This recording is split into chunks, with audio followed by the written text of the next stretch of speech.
Let's speak to Dr. Jim Armstead, Jr., retired professor of strategy and international law from the United States Naval War College.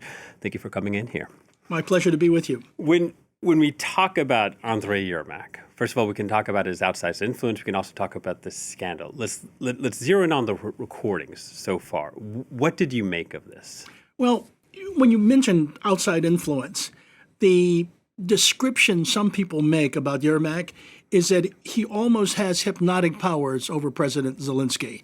Now, I don't know if that's true from what I've seen, but that's what political folks on the inside are saying. The other thing I think that's important to note at this point, there has been a long history of corruption in Ukraine. I taught in the Ukraine in 2016. It was certainly present then in the changes that had gone on for presidents since independence. And for the last 5 national elections, I've been a OSCE and election observer on 4 of those. Corruption was clearly an issue that was brought up in those campaigns. It was something we looked at as outside observers. And I would say the change I have seen over the last 10 years since I've been working on Ukrainian issues is that if you are guilty of obvious corruption, people know who you are, see what you're doing, flashy wealth, that sort of thing, it's almost unpatriotic. You're not a real Ukrainian. We've been attacked by the Russians. 18% of our country is being occupied. How could you do this? That's something new in the Ukraine. So there is a new ethos, if you will, on who we are as a people in Ukraine and what we ought to be doing as public servants. So we're seeing what's going on with Yermak within that context at this point. Yeah, and this is a scandal that's been brewing for some time, though. Yes. Did Zelensky have taken other steps before it got to this? I think the president is so close to this man that he may be a little nearsighted as to how damaging this could be to his administration. And he didn't quite know that it was going to go this far. I think they thought they had stopped this earlier. Yeah, as you say, this is not the first time. We've heard calls for his ouster from the government earlier. The EU, before the last large infusion of cash, talked about we need to clear up corruption close to the president was the term used. They were talking about Mr. Yermak. And if Yermak stays on, does that implicate Zelensky that he wouldn't be getting rid of his chief of staff because maybe the scandal goes even above Yermak's level? It doesn't look good, but I will point out in Zelensky's favor that his old TV producer, and I'm at a TV studio here, I'd better be very careful, as a good lawyer, he fired his old producer and business partner in his very successful comedy show, who was also very close to him, and someone people thought they are inseparable. Well, he did make the decision. He did let him go. So I'd have to say that Zelensky's a realist. If this goes much further, I think we may see some changes in some of the other top jobs. And there's been some analysis on the way the details of the scandal have been emerged, that it looks like almost like a coordinated political attack, the way they're being timed, the way certain names are being leaked out in the press. Would you agree with that? Well, we certainly know that our Russian friends and colleagues have a way of worming themselves into political systems like our own. Implications of electioneering in Florida during the last election. So are they doing this here in the Ukraine? Well, they had their own president and he was dismissed, and the Russians came after the parliament. They came after the president who followed this dismissal. So are they involved? Can we see that? Yes.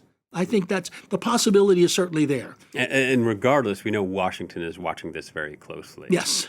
The timing couldn't be worse here, could it? Well, you're in the middle of negotiations for a ceasefire.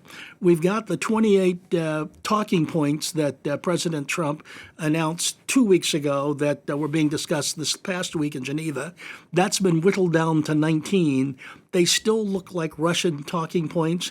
And, of course, the Bloomberg News organization has just published a telephone call, the transcript of a telephone call between one of the senior foreign policy advisors and Steve Witkoff, with Witkoff giving coaching lessons on how you get President Trump to like what you've got to say, how you flatter him, how you win him over.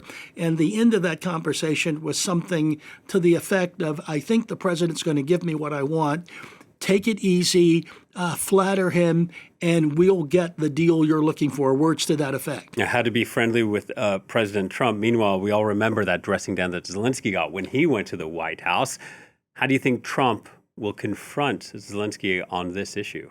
Well, I think the president's highly inconsistent with his policy as well as his personal behavior with world leaders.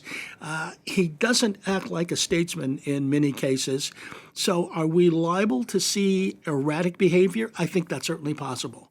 In the middle of all this, the EU is looking for increased influence, trying to have a say in whatever the final outcome will be between Ukraine and Russia.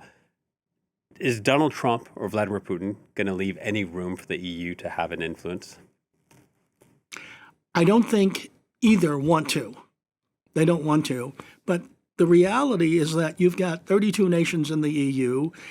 Together, they are more powerful economically than the United States, and politically more powerful, I think, than the United States and Russia combined, with their interest around the world, their economic influence, their political influence.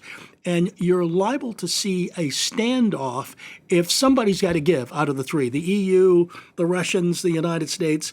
Somebody is going to have to holler uncle and back away. And until we know who that's going to be, I have an opinion, but until we know in reality who that's going to be, it's Mr. Trump, that he's going to fall away. Then until we see that, there won't be any movement. Right. And when you say Trump will fall away, you've heard the term taco? Yeah. Is that used here? No. Yeah. Well, Trump will state a position, then he backs off when he gets some force back. Okay. And so when we're looking at where we are right now with this whittled down 19-point proposal. Yes. Coming into winter months now, it's freezing, energy infrastructure constantly being targeted in Ukraine.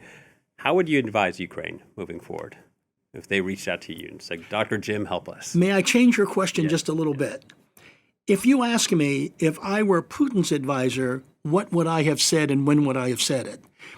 3 months into the war, he had 18% of the country occupied, and we were going May of 2023. We're going back to World War I. We're going to trench warfare. We're pretty well fixed. There's no more war of movement, my area of interest, blitzkrieg. We didn't have that anymore. I would have declared victory and forced the Ukrainians to deal with me already occupying that 18%. We are now almost 4 years into the war. Russia has lost 1 million men. They're spending $1 billion a day. How long can that go on in an economy that's not growing? Now, we haven't stopped them. They are selling oil under the table. There is this shadow fleet of tankers going to places around the world. There are special deals in India, special deals in China. So they're not going to quit right away. We haven't broken the Russians economically.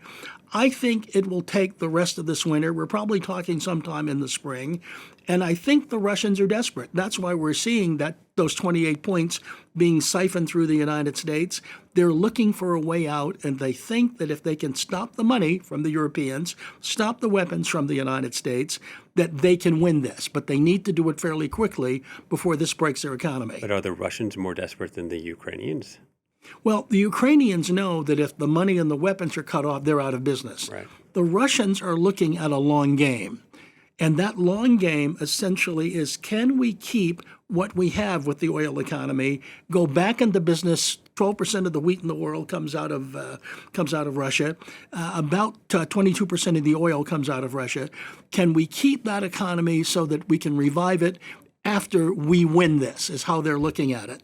And their winning can be down the road a bit, whereas the Ukrainians are a couple of weeks away if the money and the weapons are shut off.